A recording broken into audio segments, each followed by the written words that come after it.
Nosso corpo é o templo do Espírito Santo, um presente divino que nos foi confiado para vivermos plenamente e cumprirmos o nosso propósito nessa terra. Acontece que Jesus ele não veio só para uma parte da nossa vida. Jesus não está preocupado somente com a nossa vida espiritual. Por isso é tão importante a gente tocar nesse assunto dentro dos 30 dias.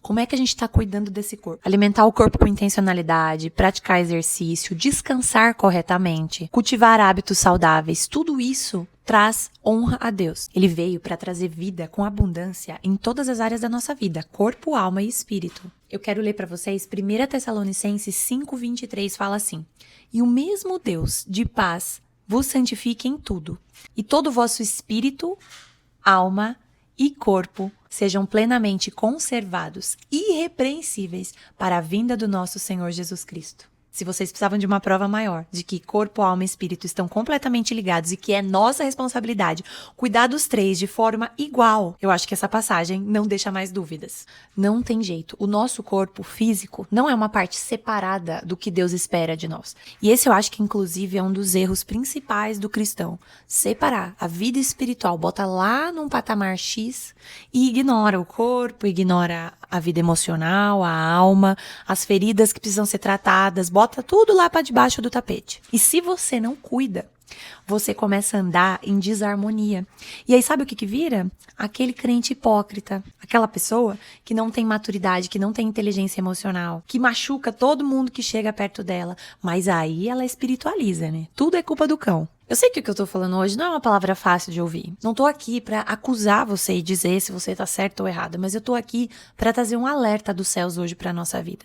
Porque a cultura que a gente carrega trata muitas vezes pecados considerados maiores e pecados considerados menores. E eu não tô entrando naquele mérito de pecadinho, pecadão não, tá? Eu estou entrando na consideração da cultura em relação a pecados. Eu quero dar um exemplo pra vocês lendo Gálatas 5:19 até o 21, que ali a gente tá falando das obras da carne. Porque as obras da carne são manifestas, as quais são: 2 pontos.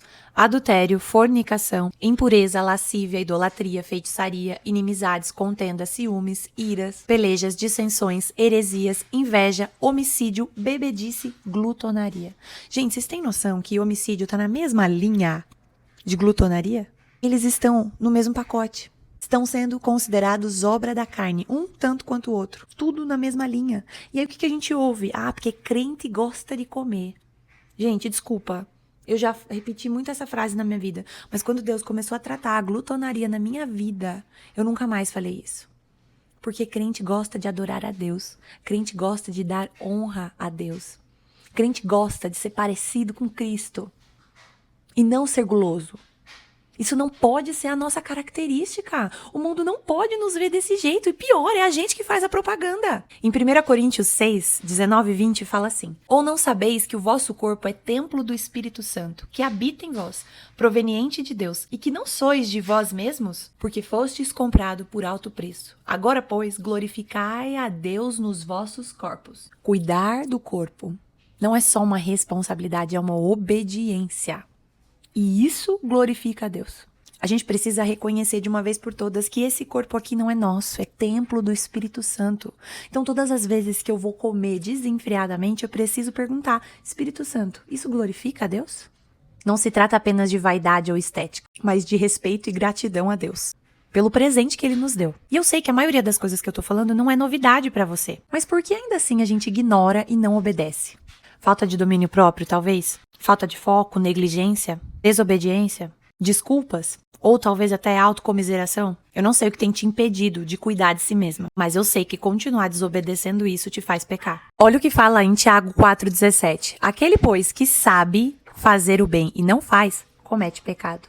Gente, eu não quero pesar o clima hoje, mas eu preciso ser honesta com vocês daquilo que Deus tem colocado no meu coração. Porque o que eu mais vejo rondando a nossa vida, a vida do cristão, é a hipocrisia. E desde os tempos bíblicos é assim. Lembra dos fariseus? O que mais tinha ali era hipocrisia. Acontece que eu não entendo em que momento a gente começou a normalizar algumas coisas e se escandalizar com outras. Talvez seja a cultura que a gente está enraizado. Voltando ao exemplo da glutonaria, desde quando a gente normalizou esse pecado? Seria muito fácil hoje gravar um vídeo falando o quanto Deus te ama, o quanto a graça de Deus é sobre a tua vida e ela é abundante. Mas acontece que às vezes o que a gente precisa mesmo é de uma correção do pai que ama. Porque a palavra também nos diz: pois o Senhor disciplina a quem ama, assim como o pai faz ao filho a quem deseja bem. Falando da gula, isso tem sido algo que eu tenho orado muito aqui em casa. Já tem meses que eu tô sendo corrigida pelo Senhor nessa área. Tenho aprendido com o Espírito Santo que nós precisamos comer para viver e não viver para comer.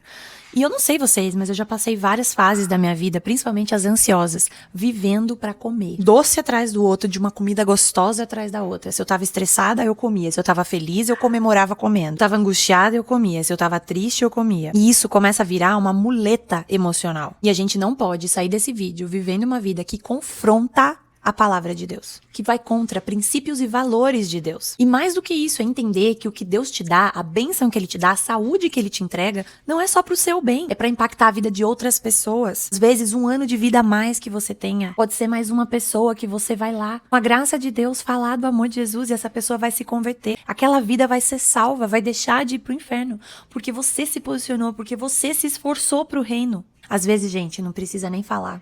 Às vezes o nosso exemplo pode trazer alguém para perto de Deus. Você molda a sua vida a partir das escolhas que você faz, inclusive das que você deixa de fazer. Porque ser irresponsável e não decidir fazer o que tem que ser feito também é uma decisão. Não assumir suas responsabilidades como cristão é uma escolha. E não tem jeito, gente. Um corpo saudável reflete numa vida mais abundante, numa vida mais cheia de vida. Um sono de qualidade reflete no seu humor, na sua criatividade, no seu foco, na sua capacidade de concentração. E o exercício físico, que diminui a ansiedade, fortalece os teus músculos para quando você estiver mais velho. Por isso que cuidar do corpo é um princípio bíblico, é um ato de obediência. Vamos então à dica prática desse vídeo. Primeiro, escolha uma atividade que caiba dentro da sua rotina. Gente, nada de querer assim 8 e 80. Claro que eu tô considerando aqui que a gente tá saindo do zero, da estaca zero, tá? Mas se você já faz atividade, ótimo, só melhore. Mas eu vou considerar que a gente não tá fazendo nada, que a gente vai ser transformado a partir de agora. Então começa colocando metas totalmente acessíveis. A gente chama de baby steps, passinhos de bebê. Poderia ser, por exemplo, 25 minutos de caminhada diária.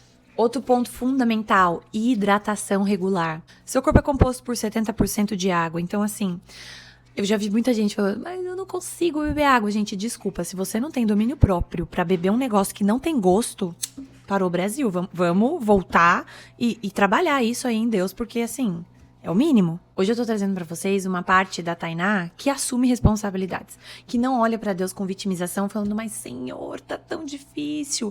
Pois é, no mundo tereis aflições. Tem de bom ânimo, porque Jesus já venceu. E se eu pudesse acrescentar aqui um pedacinho na palavra de Deus, pros dias atuais, eu ainda ia falar, tem de bom ânimo, porque assim como Pedro, Estevão, Paulo, todos os mártires que era perseguido, ameaçado de morte, a gente tá muito bem, tá? A gente não tá vivendo nem metade da perseguição que os mártires viveram. E mais, não estamos vivendo nem 1/3 da perseguição que muitas pessoas vivem hoje por serem cristãs em determinados países. Então, assim, gente, qual que é a nossa dificuldade de ser cristão? É beber água, fazer uma atividade física? É isso que tem dificultado? Eu acho que tá na hora da gente ajustar um pouquinho essa visão que a gente tá tendo de dificuldade. Quanto mais eu tenho lido a Bíblia, mais eu tenho sido puxada pra realidade de, Tainá, bota o pezinho no chão, sabe? Tua vida é muito boa. Outro ponto que você pode adicionar na sua rotina, que inclusive eu faço na minha, e gente, é maravilhoso, é o alongamento. Eu tenho uma regrinha a hora que eu acordo, todo dia de manhã eu saio da cama e já ajoelho no chão. É automático, eu não pego em celular, eu não falo com ninguém, eu não dou bom dia, eu não faço nada antes de falar com o Senhor. Eu literalmente escorrego da cama pro chão. E ali, enquanto eu ajoelho e vou falando com o Senhor, eu já tô numa posição de alongamento. Eu só finalizo fazendo alguns movimentos, terminando de me alongar. E, nossa, pra mim, sinceramente, muda muito. Depois dos 30, é uma dor nas juntas que, meu Deus do céu, então tem que alongar. E por último, mas eu diria essencial, evite excessos na alimentação. Coma o necessário pra honra e glória de Deus. Tainá, mas eu não vou poder comer mais nada por prazer? Vai, mas o prazer não é o que determina quando você come. Peça direção ao Espírito Santo para entender quando você quer comer por excesso, para tapar um buraco emocional, por uma ansiedade, e quando você realmente precisa comer. Porque quando o alimento substitui a Deus, ele se torna um ídolo. Será que vocês estão ouvindo muito o soprador que tá passando aqui? Que daí é o soprador, a lua que fica doida ouvindo o soprador. Não sei se vocês estão ouvindo isso ou não. Em 1 Pedro 5,7 fala assim, lancem sobre ele toda a sua ansiedade, porque ele tem cuidado de vocês. Vamos ser sinceros que a Bíblia está sendo bem clara, não é lance todas as suas ansiedades dentro do prato de brigadeiro, é lance sobre o Senhor. Suas emoções não podem ser um fator determinante para decidir o que você come, quando você come, que horas você come e se você só pensa em comida. E eu tô falando, gente, da pessoa mais viciada em doce que eu já conheci na face da terra, eu mesma. Antigamente, fazer um jejum de doce pra mim era uma tortura, eu ficava insuportável. Por quê? Porque eu endeusava a comida. Às vezes a gente trata o nosso estômago, o nosso prazer no alimento como um Deus na nossa vida. A gente busca o prazer pelo prazer. A gente come inconsequentemente e tantas outras coisas. Dito isso, a gente entra no dia 27 do desafio que eles estão completamente conectados, que é o autocuidado. Autocuidado não é egoísmo, é necessidade. Porque quando você reserva um tempo para si mesma, para recarregar a sua energia, isso te torna uma mãe melhor, uma esposa melhor, uma amiga melhor, um ser humano melhor. Porque querendo ou não, você vai reduzir o estresse, aumentar a sua capacidade de ser paciente. A gente melhora o nosso humor, gente. É um presente para nossa família ter uma mulher bem-humorada dentro de casa. Fora que a gente se torna muito mais resiliente, mais positiva, olhando para a vida e para a rotina pesada que eu sei que a maioria tem. E isso tudo impacta nos relacionamentos que são base da nossa família, dos que o Senhor nos pediu para cuidar. E existem vários componentes do autocuidado que eu quero que vocês olhem. Um deles já está relacionado ao físico e a gente já tratou bem.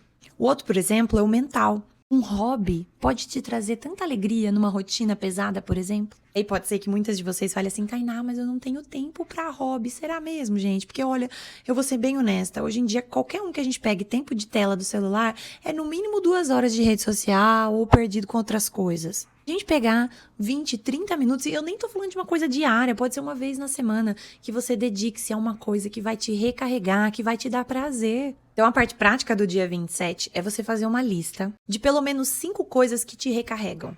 Pode ser sentar na varanda e olhar pra natureza, pode ser pintar, como é que chama? Eu adoro fazer aquelas revistinhas, pintar Bobbie Goods, pintura em aquarela, tricotar. Procura aí 5 coisas que te recarregam, que eu sei que você vai encontrar. Fazer uma boa skincare, tomar aquele banho premium. E depois, se você encontrar pelo menos 5, você vai encaixar ela na sua rotina. Um banho especial por semana. E é o meu momento terapêutico. É o momento em que eu paro tudo e eu falo assim, esse é o meu momento. Esse é o momento de fazer algo que me dá prazer. E o terceiro passo de tudo isso que a gente tá falando, depois de selecionar o que você gosta, de encaixar na sua rotina, é se comprometer em fazer. Porque quando é pros outros, a gente cumpre qualquer compromisso. Falou que é pra nós mesmas, ixi, a gente se bota lá em último lugar. Não tem como a gente transbordar bom humor, alegria, leveza, felicidade, ser mulheres que estão prontas para transbordar na vida da família, dos filhos, ser amorosa, se primeiro a gente não encher esse copo. E lembrando, não é sobre perfeição, é sobre constância, é sobre ter intencionalidade, é sobre entender que tem algumas semanas que, meu Deus, não vai dar nem para pensar nos hobbies, mas na outra semana a gente retoma, o autocuidado tá lá. O que a gente tem que entender, toda vez que eu tô trazendo, né, uma possibilidade de vida para vocês mais regradas, mais próximas à palavra de Deus, é muito comum as pessoas derrubarem um caminhão em cima de mim de desculpas. De, porque eu não consigo por causa disso, mas não dá por causa disso, porque a fase que eu tô vivendo não dá. Só que as pessoas não entendem é que tudo bem, isso que você tem é uma exceção, mas a exceção não pode se tornar regra. Hoje, eu não posso ter vários hobbies, mas eu posso ter um banho mais demorado, mais especial. Hoje, eu não tenho condições de fazer exercício todos os dias, mas eu posso fazer 4 vezes na semana, 15 minutos, 20.